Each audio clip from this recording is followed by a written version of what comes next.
بے نمازی کی سزا۔ اللہ عز و جل ارشاد فرماتا ہے ان الصلاۃ کانت علی المؤمنین کتابا موقوتا، بے شک نماز مسلمانوں پر وقت باندھا ہوا فرض ہے۔ کمزور ایمان وہ اپنی خواہشوں کے پیچھے ہوئے تو انقریب وہ دوزخ میں غی کا جنگل پائیں گے۔ وَوَيْلٌ لِّلْمُصَلِّينَ الَّذِينَ هُمْ عَنْ صَلَاتِهِمْ سَاهُونَ، کمزور ایمان تو ان نمازیوں کی خرابی ہے جو اپنی نماز کے بھولے بیٹھے ہیں۔ سیدنا ابن عباس رضی اللہ تعالیٰ عنہما ارشاد فرماتے ہیں جہنم میں ویل نامی ایک خوفناک وادی ہے جس کی گرمی سے خود جہنم بھی پناہ مانگتا ہے، اور یہ اس شخص کا ٹھکانہ ہے جو نماز کو وقت گزار کر پڑھتا ہے۔ مسلمان اور کافر کے درمیان فرق۔ حضور نبی پاک سے صاحب الاولاق صلی اللہ علیہ وسلم کا فرمان عبرت نشان ہے۔ مسلمان اور کافر کے درمیان نماز کو چھوڑنے کا فرق ہے۔ بس جب مسلمان نے نماز کا انکار کیا نا تو وہ کافر ہو گیا۔ نماز تیری میزان ہے، نور کے پیکر تمام نبیوں کے سرور صلی اللہ علیہ وآلہ وسلم کا فرمانے نشان ہے۔ نماز تمہاری میزان ہے اور اس پر تمہارے وزن کی انتہا ہے۔ اگر وزن میں پورے اترے تو نجات پاؤ گے، اگر کمی کی تو عذاب میں دیے جاؤ گے۔ جہنم اور نفاق سے آزادی۔ حضور نبی پاک صحیح الاولاق صحیح افلاق صلی اللہ علیہ وآلہ وسلم کا فرمان عالی شان ہے جس نے 40 دن تک صبح کی نماز اس طرح پڑھی کہ اس کی ایک رکعت بھی فوت نہ ہوئی تو اللہ عز و جل اس کے لیے جہنم اور نفاق سے آزادی لکھ دیتا ہے۔ سبحان اللہ۔ جنت الفردوس میں محل، شہنشاہ خوش خصال پیکر و حسن و جمال دافع رنج و ملال صلی اللہ علیہ وسلم کا فرمان عالی شان ہے جو صبح کی نماز جماعت سے ادا کرے پھر وہیں بیٹھا رہے طلوع آفتاب تک اللہ عز و جل کے ذکر میں مشغول رہے تو اللہ عز و جل اس کے لیے سب سے اعلیٰ جنت جنت الفردوس میں محل بنائے گا۔ سبحان اللہ عز و جل۔ بعض روایت میں یہ بھی ہے 70 محلات بنائے گا، ہر محل میں سونے اور چاندی کے 70 دروازے ہوں گے۔ نماز گناہوں کو دھو ڈالتی ہے۔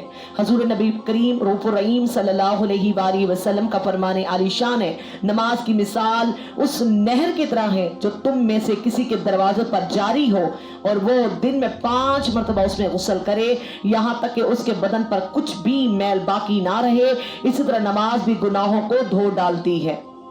تاجدار رسالت شہنشاہ نبوت صلی اللہ علیہ وآلہ وسلم کا فرمان عالی شان ہے جس نے 5 نمازوں پر ان کے وضو اوقات رکوع سجود کے ساتھ اس بات کا اعتراف کرتے ہوئے ہمیشگی اختیار کی یہ اللہ تعالیٰ کا حق ہے تو اللہ تعالیٰ اس کے جسم کو جہنم پر حرام فرما دے گا۔ نجات نور اور دلیل۔ حضور نبی پاک صحیح الاولاق صحیح افلاق صلی اللہ علیہ وسلم کا فرمان مغفرت نشان ہے جس نے نمازوں کی حفاظت کی تو وہ بروز قیامت اس کے لیے نجات نور اور دلیل ہوگی، جس نے نمازوں کی حفاظت نہ کی تو قیامت کے دن وہ اس کے لیے نہ نجات ہوگی، نہ نور ہوگی، نہ دلیل ہوگی، نہ ہی امن۔ فرشتوں کی دعا۔ حسن اخلاق کے پیکر نبیوں کے تاج اور محبوب رب اکبر صلی اللہ علیہ وآلہ وسلم نے ارشاد فرمایا تم میں سے جو شخص نمازوں میں سجدہ کرے تو اپنے چہرے سے مٹی صاف نہ کرے کیونکہ فرشتے اس کے لیے اس وقت تک دعائے مغفرت کرتے رہتے ہیں جب تک سجدے کا اثر اس کے چہرے اور پیشانی پر رہتا ہے۔ نماز کی تاکید۔ حضرت سیدنا انس بن مالک رضی اللہ تعالیٰ عنہ سے مروی ہے کہ شہنشاہ مدینہ قرار قلب و سینہ صاحب معطر پسینہ صاحب نزول سکینہ فیض گنجینہ صلی اللہ علیہ وآلہ وسلم کی روح اقدس سینہ مبارک میں تھی۔ آپ صلی اللہ علیہ وسلم فرما رہے تھے میں تم کو نماز تمہارے غلاموں تمہاری لونیوں کے بارے میں وصیت کرتا ہوں۔ آپ صلی اللہ علیہ وآلہ وسلم برابر تاکید فرماتے رہے یہاں تک کہ آپ صلی اللہ علیہ وآلہ وسلم کا سلسلہ کلام منقطع ہو گیا۔ جہنم کے دروازے پر نام۔ سرکار مدینہ قرار قلب و سینہ صلی اللہ علیہ وآلہ وسلم کا فرمان عبرت نشان ہے جو شخص جان بوجھ کر ایک فرض نماز چھوڑ دیتا ہے تو اس کا نام جہنم کے دروازے پر لکھ دیا جاتا ہے کہ فلاں کا جہنم میں داخلہ لازم ہو گیا۔ بدبخت محروم لوگ۔ حضرت سیدنا ابن عباس رضی اللہ تعالی عنہ سے روایت ہے کہ حضور نبی پاک صلی اللہ علیہ وآلہ وسلم کا فرمان ذیشان ہے دعا یوں مانگا کرو کہ اے اللہ عز و جل ہم میں سے کسی کو بدبخت محروم نہ رہنے دینا۔ پھر ارشاد فرمایا جانتے ہو بدبخت محروم کون ہے؟ صحابہ کرام رضوان اللہ تعالی علیہم اجمعین نے عرض کی نہیں یا رسول اللہ صلی اللہ علیہ وآلہ وسلم ارشاد فرمایا نماز کو ترک کرنے والا بدبخت محروم ہے، اس لیے اسلام میں اس کا کوئی حصہ نہیں ہے۔ صحت تندرستی میں نماز چھوڑنے کا وبال، حضور نبی پاک صحیح الاخلاق صحیح افلاق صلی اللہ علیہ وآلہ وسلم کا فرمان اقدس ہے، اللہ عز و جل صحت کی حالت میں نماز چھوڑنے والے کی توحید و امانت، صدقہ و روزہ، شہادت قبول نہیں فرماتا۔ تحقیق اللہ عز و جل، اس کے فرشتے، انبیاء مرسلین علیہ الصلاۃ و تسلیم اس شخص سے بیزار ہے۔ حضور نبی کریم صلی اللہ علیہ وآلہ وسلم کا فرمان عبرت نشان ہے، اللہ عز و جل صحت کی حالت میں نماز چھوڑنے والے کی طرف نہ نظر رحمت فرمائے گا اور نہ اسے پاک کرے گا، اور اس کے لیے درناک عذاب ہے، مگر یہ کہ وہ اللہ عز و جل کی بارگاہ میں حاضر ہو کر توبہ کر لے تو اللہ تبارک تعالیٰ اس کی توبہ قبول فرمائے گا۔ آسمان سے لعنت برستی ہے، سید مبلغین رحمت للعالمین صلی اللہ علیہ وسلم کا فرمان عبرت نشان ہے، ترک نماز کو زکوٰۃ نہ دو، نہ اس کو اپنے پاس ٹھہراؤ اور نہ ہی اس کو اپنے پاس بٹھاؤ، کیونکہ اس پر آسمان سے لعنت برستی ہے۔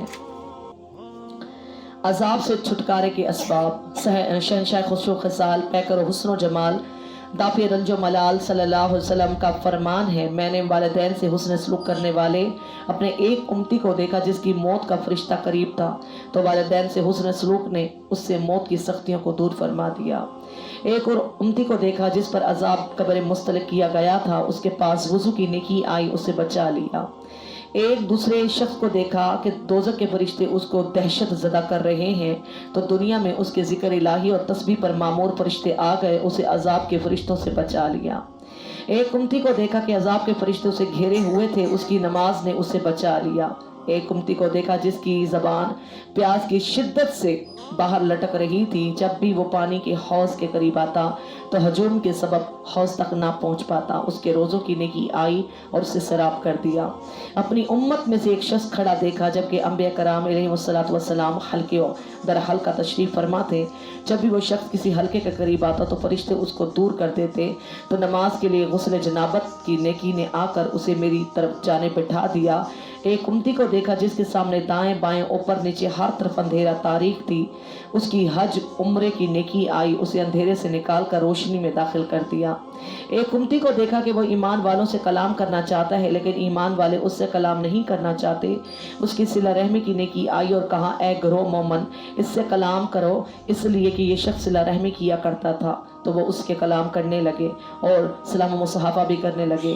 ایک اور امتی کو دیکھا وہ اپنے ہاتھ کے ذریعے اپنے چہرے سے دوزخ کی آگ، اس کی گرمی شعلے ہٹا رہا تھا، تو اس کا صدقہ کرنے کا ثواب آیا، اس کے چہرے پر پردہ، سر پر سایہ اور آنکھ سے حجاب یعنی رکاوٹ بن گیا۔